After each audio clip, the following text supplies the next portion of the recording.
पण लोककलेचं सिनेमामध्ये येणं हे का महाराष्ट्रात होत नव्हतं, का मराठी सिनेमात येत नव्हतं, मग एक कंतारा यावा लागतो का आणि मग हे येतं?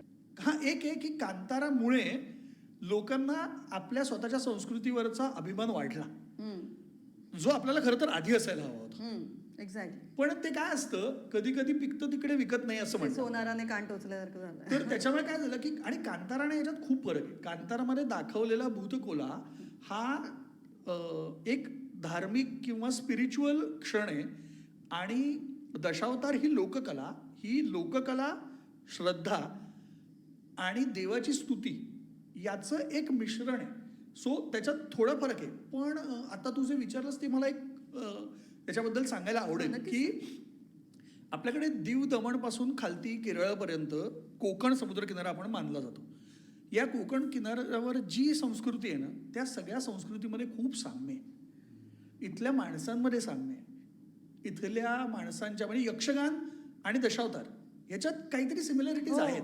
आणि आपण खालती गेलो कथकलीमध्ये सिमिलॅरिटीज आहेत.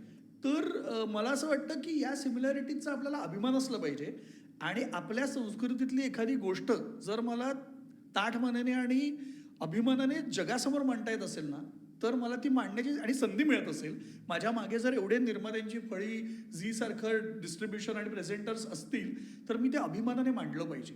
कारण असं आहे की आपल्याकडची लोकसंस्कृती जरी महाराष्ट्रापुरती असली तरी मला 100% खात्री आहे की ती जगभरातल्या कुठल्याही प्रेक्षकापर्यंत तितक्याच ताकदीने पोहोचू शकेल अशी चित्रभाषा आम्ही तयार करू शकतो. नक्कीच. मग ते कुठेतरी मग ते लोकल ते ग्लोबल होणं एक्झॅक्टली. आणि तेच गरजेचं आहे जगभरात. रुटेड आहे जे आपण बोलतो. आणि जगभरात आहे.